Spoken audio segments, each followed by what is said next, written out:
할렐루야. 여러분, 비밀이라고 하면 우리가 참 관심을 많이 갖는 게 비밀 아닙니까?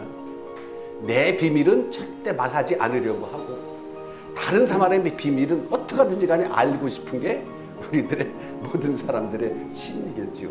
그리고 정말로 답답한 것은 무슨 얘기를 하려고 하다가 잠깐 내가 뭐 하다가 아이 됐어 그만둬 그냥 됐어 그냥 이렇게 하고 나면 그거 무슨 얘기 하려고 그러다가 그만뒀는지 또 그거 궁금해서 집에서 잠을 못 자지 않습니까?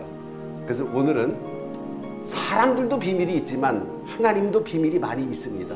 성경에 여러 가지 하나님의 비밀 중에서 오늘은 2가지만 말씀을 증거하도록 할 테니까 오늘 이 말씀 끝까지 들으시고 은혜 받길 주님의 이름으로 축원합니다.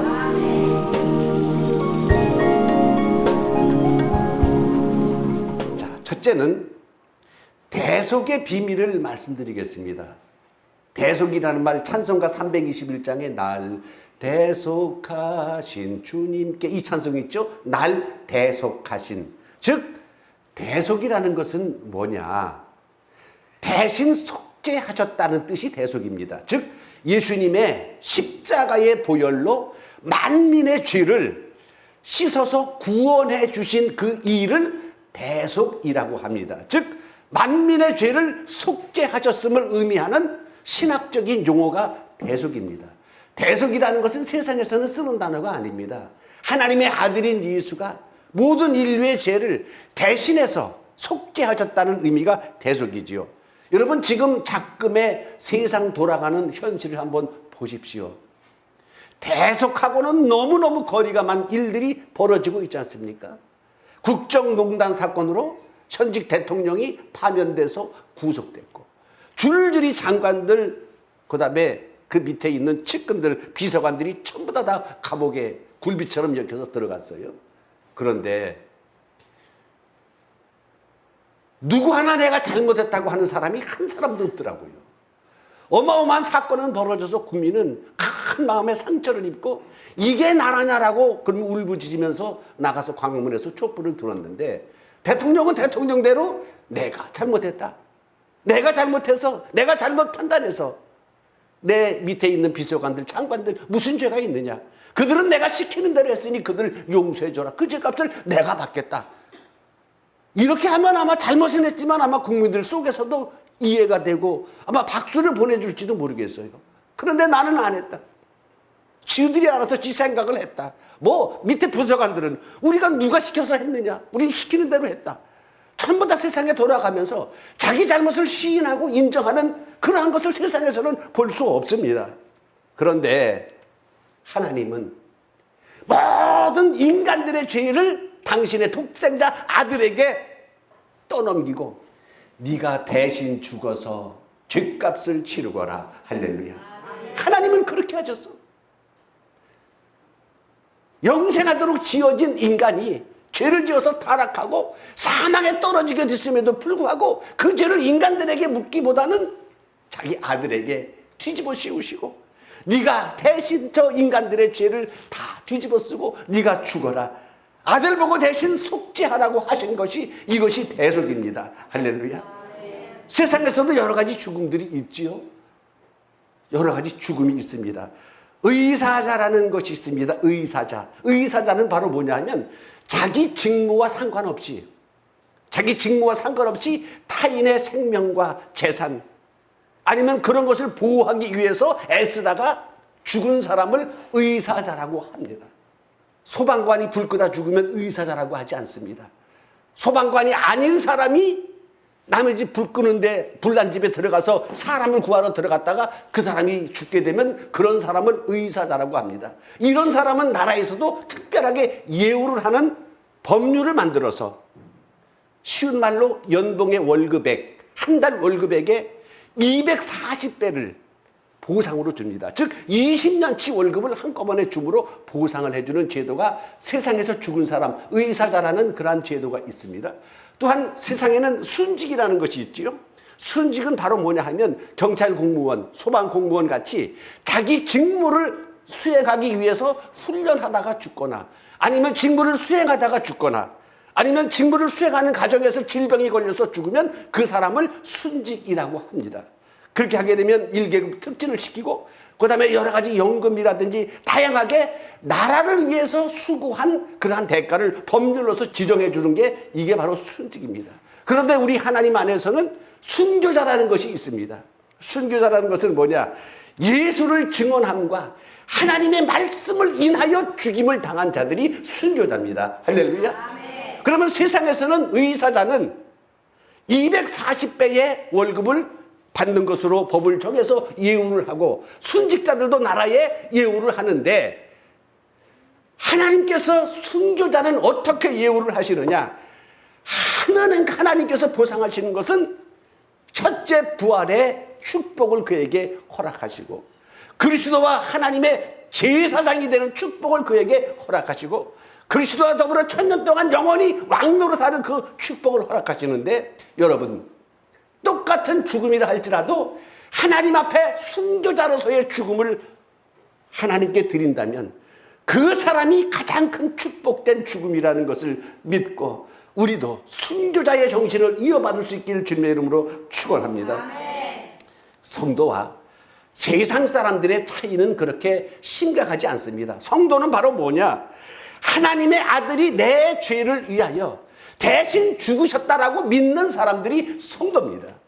하나님께서 그 아들을 보내서 내 죄를 대신 대속해 주셨다는 것을 믿는 사람들이 성도고 세상 사람들은 예수가 성인인 줄 아나 그가 무엇 때문에 죽었는지 왜 죽었는지 전혀 신경 쓰거나 믿지 않는 사람들이 바로 세상 사람들입니다.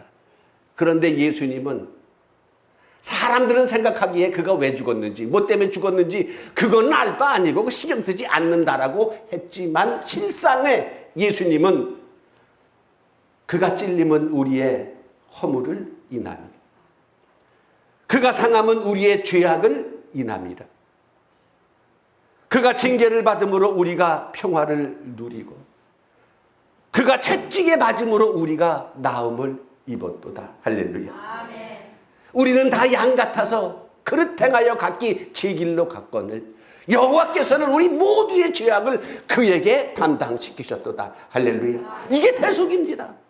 예수님께서 징계를 당하고 채찍에 맞고 예수님께서 십자가에 죽으신 그 실상은 사람들이 알지 못하고 믿지 못하고 예수의 죽임이 나와 상관이 없다고 생각하는 그 사람들의 죄를 위해서 죽으셨을 뿐 아니라 당신 스스로 목숨을 버리시길 어떻게 하셨느냐? 그가 자기 영혼을 버려 사망에 이르게 하며 범죄자 중 하나로 헤아림을 받으면서도 그는 많은 사람의 죄를 담당하며 그들을 위해 기도했었느니라. 할렐루야. 알지 못하는 자들 범죄자로 헤아림을 받고 당시에 행악자로 헤아림을 받았다 할지라도 많은 사람들은 주는 지 죄 때문에 죽는다라고 손가락질하고 침뱉었지만 실상은 모든 인류의 죄를 예수님께서 온갖 혼자 짊어지시고 죽으신 것이고 십자가에 죽으실 때 자기 십자가 밑에서 조롱하고 침뱉고 채찍을 휘두르는 그들을 위해서도 실상은 기도했느니라. 이게 영적인 대속의 현실입니다. 할렐루야. 그런데 이렇게 아들을 죽게 해서 인간들을 구원하시겠다는 계획을 하나님께서는 만세전에 미리 정하셨다라고 오늘 본문 말씀에 있습니다. 오직 비밀한 가운데 있는 하나님의 지혜를 말하는데 곧 감추어졌던 것이다. 하나님께서 감춰두셨다. 비밀이었다. 우리의 영광을 위하여 하나님께서 만세전부터 감춰두셨다. 만일 이 지혜를, 이 비밀을 이 세대의 통치자들이 알았더라면 영광의 주를 십자가에 못 박지 아니하였으리라라고 오늘 본문 말씀을 기록하고 있습니다. 여러분, 만세전이라는 것은 세상을 만들기 전 아닙니까? 천지 만물 삼라만상을 만들기 전에 하나님은 계획해 놓으신 것이 있는데 바로 뭐냐 하면 하나님의 아들을 십자가에 죽게 하심으로 온 인류를 구원하시겠다는 계획을 만세 전부터 하나님께서 계속 가지고 계셨다. 그런데 그 지혜를, 그 비밀을 이 세상의 통치자들이 하나도 알지 못하였다라고 한 것은 이 세상에 무슨 관리들이 몰랐다는 얘기가 아니라 하나님께서 철두철미하게 사탄에게 하나님께서 만세전부터 비밀로 계속 간직해 오고 계신 그것이 하나가 있었는데 바로 예수를 그리스도로 세상에 보내신다는 그런 계획을 철두철미하게 하나님께서 감추셨다는 겁니다. 만일 알았더라면, 여러분, 만일 예수가 그리스도라는 사실을 만일 알았더라면 사탄은 예수를 십자가에 못 박아 죽이지 않았을 것이라고 오늘 본문 말씀하고 있는 겁니다. 여러분, 사탄이 하는 짓은 뻔하잖아요. 사람으로 하여금 죄를 짓게 하고, 그 죄가 지면 당연히 하나님은 사망의 징벌을 해야 되고, 그리고 영원한 멸망에 처할 수밖에 없기 때문에 마귀는 자꾸만 죄를 짓게 합니다. 그런데 예수가 죽어서, 예수가 십자가에 죽어서 인간들의 영원한 멸망을 패하시고 하나님 앞에 죄인된 자들을 전부 다 하나님 앞에 의인이라고 인침을 받고 하나님의 자녀를 만든다는 것을 예수가 십자가의 죽음으로 이룬다는 것을 마귀가 알았더라면 죽였겠어요? 영광의 주를 십자가에 못 박지 아니했다. 그러니까 여러분, 만세전부터 감추었다라는 의미는 바로 뭐냐 하면, 만세전, 세상 만물을 만들기 전에, 지으시기 전에 이미 하나님께서는 이것을 예정하고 계셨다. 마음속에 비밀로 가지고 계셨다라는 얘기는 어떤 의미와 통하냐 하면, 하나님은 에덴 동산에서 이미 사망을 예측하고 계셨다는 것을 의미하는 겁니다. 에덴 동산에서 영생하도록 지어졌던 아담과 하와, 생육하고 번성하고 땅에 충만해서 땅을 정복하라는 명령을 주셨지만은, 그것은 하나님의 바람이었지만은 결국은 에덴 동산에서 사망에 떨어질 것, 에덴 동산에 사망이 올 것을 예측하셨다는 의미가 됩니다. 왜? 예수를 그리스도라고 하여 만세전부터 그 계획을 감추셨던 것은 중간에 에덴 동산 실패할 걸 알고 계셨어요. 결정적인 말씀이 로마서 9장 29절입니다. 만일 만군의 주께서 우리에게 씨를 남겨두지 아니하셨더라면 이 땅이 소돔과 같고 고모라 같았으리로다. 할렐루야. 그게 이거예요. 만세전부터 감춰두신 게 씨를 남겨두지 아니하셨더라면 이 땅이 소돔과 같고 고모라 같았으리. 예수가 없었으면 이 땅은 소돔과 같이 고모라 성같이 멸망받을 수밖에 없었다. 그런 이야기지요. 여러분, 에덴 동산은요, 많은 사람들이, 목사님들이, 신학자들이 하나님께서 인간의 자유의지가 있나 없나를 시험해 보시기 위해서 선악과를 두셨다. 인간의 자유의지, 죄를 짓지 말라고 했는데 짓느냐 안 짓느냐, 이것을 보기 위해서 그랬다라고 하는데, 그것보다도 더 중요한 것은 바로 에덴 동산의 핵심은 하나님께서 먹지 말라는 열매를 먹은 게 이게 핵심입니다. 하나님께서 열매 먹지 말라 그랬어요. 여호와 하나님이 그 사람에게 명하여 이르시되 동산 각종 나무의 모든 실과는 네가 임의로 마음대로 먹되, 그러나 선악을 알게 하는 나무의 열매는 먹지 마라. 네가 먹는 날에는 정령 죽으리라. 할렐루야. 열매 먹지 말라 그랬어요. 열매에 문제가 있는 겁니다. 그리고 나서 이것들이 따먹었잖아요. 따먹고 나니까 벗은 몸이 느껴져 가지고 나무 잎으로다가 가리고, 이러고 하나님께서 부르니까 숨었어요. 네가 벗었음을 어떻게 알았느냐? 너 내가 먹지 말라는 그 열매를 먹었느냐라고 물어보셨거든요. 열매를 먹었느냐라고 물어보셨고, 열매 먹으면 죽는다라고 하셨지, 인간의 자유의지가 뭐 어쩌고 저쩌고, 이것은 그 부수적인 문제입니다. 여러분, 그래서 오늘 말씀 속에서도 보면서 열매를 따먹게 되면은 죽는다라고 말씀하셔서 사망이 왔는데, 열매를 따먹으로 인하여 같이 들어온 게 있습니다. 바로 뭐냐 하면, 내가 너더러 먹지 말라고 명령한 그 열매를 먹었느냐 그랬거든요. 하나님께서 명령하셨는데 불순종했지요. 아멘. 불순종이 죄가 되는 거예요. 열매를 먹고 나서 죽는 건 나중 문제고, 일단은 불순종이 죄가 되는 겁니다. 죄가 있으니까 당연히 죄의 값은 사망이야. 죄가 세상에 들어오니까 당연히 죄로 인하여 사망이 오고, 그러므로 모든 사람이 원죄와 유전죄를 물려받고 살면서 자범죄를 짓고, 그래서 의인은 없나니 하나도 없는 것이, 이것이 죄의 현실입니다. 바울은 고백하기를 로마서 5장 19절에 한 사람이 순종하지 아니함으로 많은 사람이 죄인 된 것 같이 한 사람이 순종하심으로 많은 사람이 의인 되리라. 할렐루야. 이게 복음이에요. 이게 태속이에요. 예? 한 사람이 순종하지 아니함으로 많은 사람이 죄인 된 것 같이 한 사람 예수가 순종하심으로 많은 사람이 의인이 되는 게 이게 복음이고 하나님의 역사입니다. 로마서 5장 12절에는 한 사람으로 말미암아 죄가 세상에 들어오고 죄로 말미암아 사망이 왔나니. 그런데 하나님은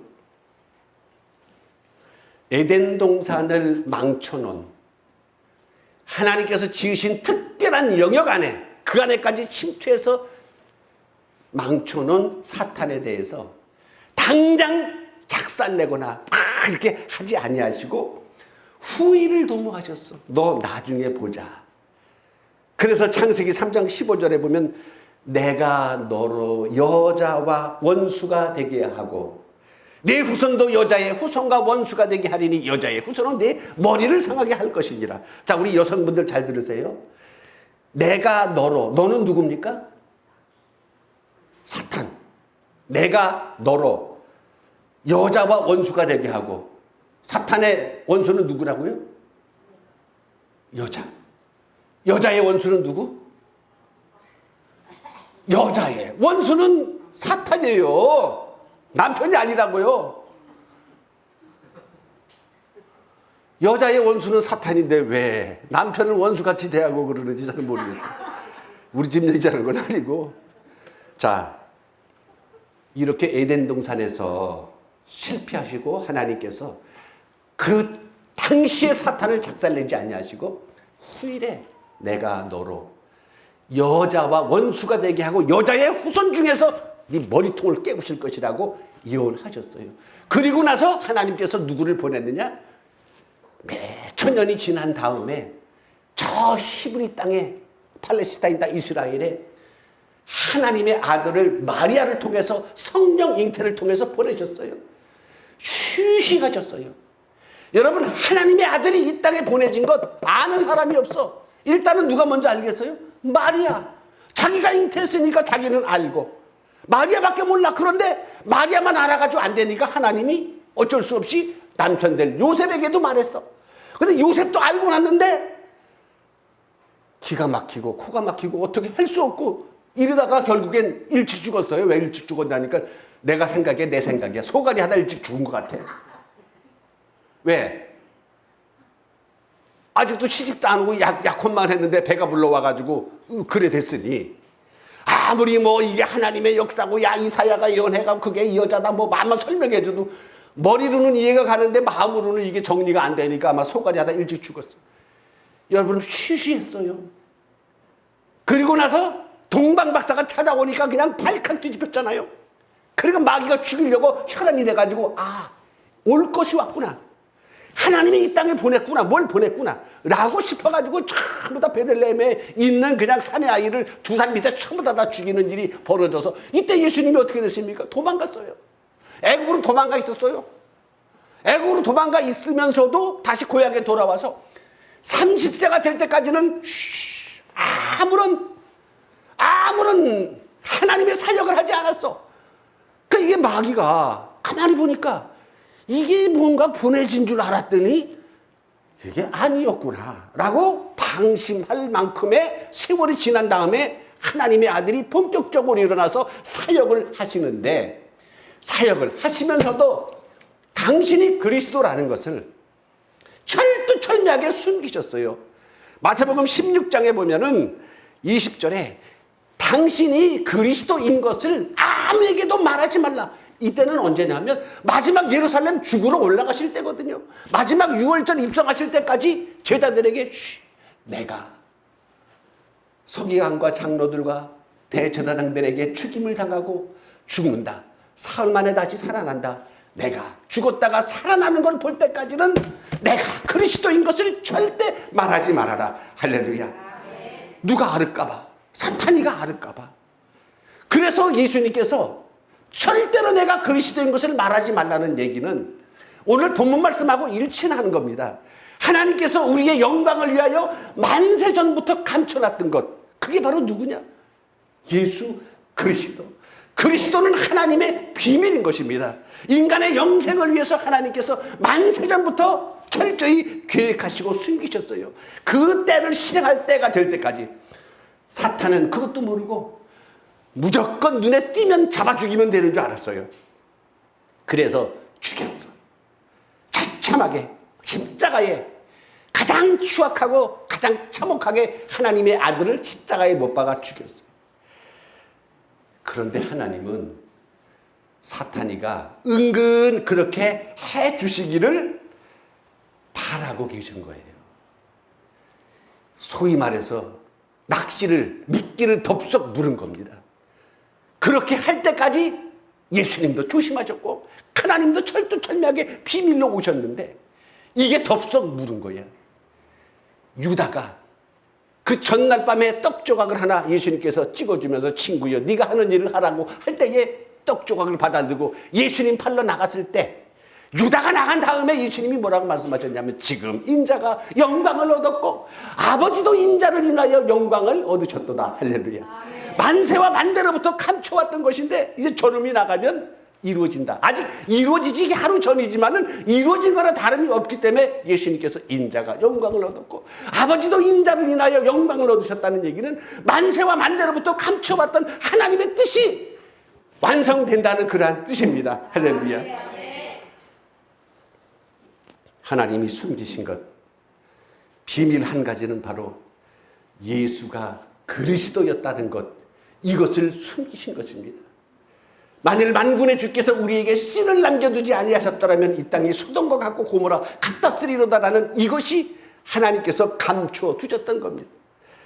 순종의 피, 순교의 피, 이게 얼마나 어마어마한 광대한 능력을 가졌는지 사탄이가 미처 몰랐어. 왜? 사탄은 창조의 영역을 전혀 몰라요. 사탄은 창조할 줄 몰라. 창조의 영역을 모르니까 피의 원리를 몰라. 이 생기의 원리를 몰라. 보혈의 능력을 몰라. 그래서 죽이기만 하면 되는 줄 알고 죽였지. 덜컥 죽이고 났더니 예수 그리스도의 보혈의 권능, 죽였더니 사흘 만에 살아난 거야. 죽었더니 사흘 만에 살아났어. 죽이면 끝나는 줄 알았더니 살아났어. 그러더니 구약의 수많은 영혼들, 의로운 영혼들이 전부 다 어쩔 수 없이 음부에 가 있는데 예수 그리스도께서 가셔서 수많은 구약에 있는 의로운 영혼들을 전부 다 끌어다가 낙원으로 탁 옮기시고, 하늘에서는 전쟁이 벌어졌는데 하나님의 보호자 앞에 천사장과 그의 천사들과 마귀와 그의 사자들이 집단적으로 전쟁을 벌입니다. 그런데 그 집단적으로 전쟁을 벌이는데 누가 이겼느냐? 천사장과 그의 천사들이 이겼어. 뭘 가지고 이겼느냐? 하나님의 말씀을 증거하는 말씀과 어린 양의 보혈을 가지고 이겼거든요. 마귀가 이 땅에 내가 쫓겼어요. 마귀는 예수 죽이고 나서 그냥 사시나무 떨듯이 혼비백산했어. 왜? 죽은 예수 살아났지요. 영계에서 하나님의 보호자 앞에까지 들락거리면서 형제들을 밤낮 참소하던 자, 그 영역에서 쫓겨나서 이제는 땅에 거할 수밖에 없어요. 그리고 수많은 영혼들을 전부 다 음부에 갖다가 넣어놨는데 그 뚜껑이 열리고 전부 다 낙원에 옮겨지는, 어떻게 손도 못 써보고 앉아서 속수무책 당한 것이 2000년 전에 십자가의 비밀이었고, 이것을 하나님께서 만세와 만대로부터 감춰두셨다가 때가 되면 이루신 것이 첫 번째 비밀입니다. 할렐루야. 그러니까 한순간에 치명타를 입은 사탄은 자기 때가 얼마 남지 않았음을 뼈저리게 느끼고 있었습니다. 그러면서 이 땅으로 쏟아지는데 성경은 뭐라고 말하고 있냐 하면, 계시록 12장 12절에 땅과 바다는 화 있을진저 이는 마귀가 자기 때가 얼마 남지 알므로 크게 분내어 너희에게 내려갔습니다. 할렐루야. 이게 오늘 본문에서 대속의 비밀이 하나님의 비밀 중에 첫 번째였고, 두 번째 하나님의 비밀을 말씀드리도록 하겠습니다. 자, 요한계시록 10장 7절을 같이 찾아보시겠습니다. 여기 보니까 하나님의 비밀이 또 하나 나오잖아요. 뭐가 비밀이냐 하면, 일곱째 천사가 소리내는 날 나팔을 불려고 할 때에 하나님이 그종 선지자들에게 전하신 복음과 같이 하나님의 그 비밀이 이루어지더라. 자, 일곱째 천사가 나팔 불면 이루어지는 겁니다. 근데 일곱째 천사가 나팔 부는 것을 사도 요한에게 비밀로, 하나님의 비밀이라고 말씀해 주셨고, 다음 장에 해답을 주고 있습니다. 그러면 일곱째 천사가 나팔을 불면 어떻게 되느냐? 나팔 불려고 할 때까지라고 나와 있죠. 자, 나팔 부는 장면이 나옵니다. 11장, 다음 장 11장 15절에 일곱째 천사가 나팔을 붑니다. 일곱째 천사가 나팔을 부니까 어떤 현상이 벌어지느냐? 일곱째 천사가 나팔을 불매 하늘에서 큰 음성들이 나서 이르되 세상 나라가 우리 주와 그리스도의 나라가 되어 그가 세세토록 왕노릇 하시리로다. 할렐루야. 이게 하나님의 두 번째 비밀입니다. 일곱째 천사가 나팔을 불 때에 하나님의 나라가 이 세상에서 세세토록 왕노릇하는 것, 즉 이게 뭡니까? 거룩한 성이 하늘에서 이 땅에 내려오는 것을 말씀하는 거 아니겠습니까? 하나님의 장막이 사람들과 함께 있게 되는 것이, 이것이 두 번째 하나님의 비밀입니다. 이것이 두 번째 비밀이에요. 그러니까 이 두 번째 비밀을 사도 바울이 풀어서 뭐라고 설명했냐면, 하나님의 장막이 어떻게 사람들과 함께 있게 되고 이것이 일곱째 천사가 나팔 불 때 이루어진다는 것을 바울이 그걸 알고 바울이 성경을 기록을 했는데 이렇게 된다는 말씀을 기록을 하고 있습니다. 자, 고린도전서 15장 51절 이하에서 보시겠습니다. 아까 계시록 10장 7절에 일곱째 천사가 나팔을 불려고 할 때에 하나님이 그의 종 선지자들에게 전하신 복음과 같이 하나님의 비밀이 이루어지더라라고 했고, 나팔 부니까 하나님의 장막이 세상 내려온다는 것으로 계시록 11장 15절에 있고, 어떻게 벌어지는 상황에 대해서 자세하게 사도 바울이 말하고 있습니다. 15장 51절 이하에 보니까 보라 내가 너희에게 비밀을 말하노니, 아까 그 비밀을 말하는 겁니다. 우리가 다 잠잘 것이 아니고 마지막 나팔의 순식간에 호련히 다 변화되리니 나팔 소리가 나매 죽은 자들이 썩지 아니할 것으로 다시 살아나고 우리도 변화하리라. 이 썩을 것이 반드시 썩지 아니함을 입겠고 이 죽을 것이 죽지 아니함을 입으리로다. 이 썩을 것이 썩지 아니함을 입고 이 죽을 것이 죽지 아니함을 입을 때에는 사망을 삼키고 이리라 기록된 말씀이 이루어지리라. 할렐루야. 아멘. 여러분, 이겁니다. 하나님의 비밀 두 가지는, 첫 번째는 비밀이셨던 그리스도, 그리스도를 남겨두시고 철두철미하게 만세전부터 숨겨두셨다는 것, 이것이 하나님의 비밀 하나였고, 그 다음에 두 번째 비밀은 하나님의 나라가 세상 나라에 통치하고 하나님의 장막이 사람들과 함께 있게 되는 것인데, 그때에 어떻게 되느냐? 주 안에서 죽은 자들이, 순교자들이 먼저 예수님처럼 부활체로 되고 우리 살아남아 있는 자들도 영생불사체로 변화가 돼서 이 세상에서 영원히 사는 것, 이것이 두 번째 하나님의 비밀인데, 사람이 만든 계획이 아니고 하나님께서 하신 것임을 믿고 반드시 이루어진다는 것도 믿으시길 바랍니다. 아멘. 여러분, 사람의 계획은 얼마든지 허상되고 안 될 것도 계획을 했다가 망한 것도 있고 사기치는 것도 있고 안 되는 게 많지만, 하나님은요, 하나님은 우리를 지으신 창조주십니다. 할렐루야. 그분께서 하나님의 계획을 성경에다가 이렇게 어떤 때에는 공개적으로 직접 알게도 하셨고 선지자들을 통해서 바로 말씀도 하셨지만은, 어떤 것은 계시라는 것으로 나중에 그때가 돼서 공개될 수 있도록 계시라는 말씀도 주셨고, 오늘 하나님의 비밀, 만세와 만대로부터 감춰졌지만 2000년 전에 저 유대 땅에서 하나님이 그 뜻을 성취하셨고, 그리고 남아있는 하나님의 비밀 나머지 하나, 일곱째 천사가 나팔 불 때에 여러분, 이 썩을 것이 썩지 않냐면 있겠고 이 죽을 것이 죽지 않냐면 입는 거, 이거 여러분 믿으시길 바랍니다. 이거 믿는 게 믿음이에요. 사람들이 생각할 때에 교회 가니까 뭐 죽지 않는다, 영생한다, 원래 교회가 그런 곳이에요. 하나님이 하시는 일을 우리 세상 지혜로 이해 못합니다. 어떤 사람들은 하나님의 일을 내 상식선에서 생각하려고 해요. 절대 상식선에서 생각할 수 없다는 것 분명히 여러분 믿으시고, 하나님의 비밀 두 가지, 여러분, 우리는 저나 여러분들이나 하나님의 비밀을 맡은 자들입니다. 아멘. 세상 사람들이 우리를 그리스도의 일꾼이라고 하고 있고 우리를 하나님의 비밀을 맡은 자라고 합니다. 고린도전서 4장 1절에 사람이 마땅히 우리를 그리스도의 일꾼이요 하나님의 비밀을 맡은 자로 여길지어다. 할렐루야. 귀중한 사명을 주셨고 귀중한 소명을 주셨습니다. 마지막으로 드리고 싶은 말씀, 이제는 마귀는 걸레가 되어서 자기 때가 얼마 남지 않은 걸 압니다. 악을 쓰고 우는 사자와 같이 두루다니며 택한 자까지 삼키려고 다니는 이때에 우리는 사탄의 시험에 빠져서 믿음을 저버리거나 타락하는 일 없고 실족하는 일 없기를 주님의 이름으로 축원합니다. 인자 앞에 설 때까지 항상 깨어 기도하시기 바랍니다. 믿음에 병들지 마세요. 신앙에 병들지 마세요. 죽은 신앙 되지 마세요. 살아있는 신앙, 깨어있는 신앙, 인자 앞에 설 그날까지 항상 깨어 기도하는 우리 모두가 되기를 주님의 이름으로 축원합니다.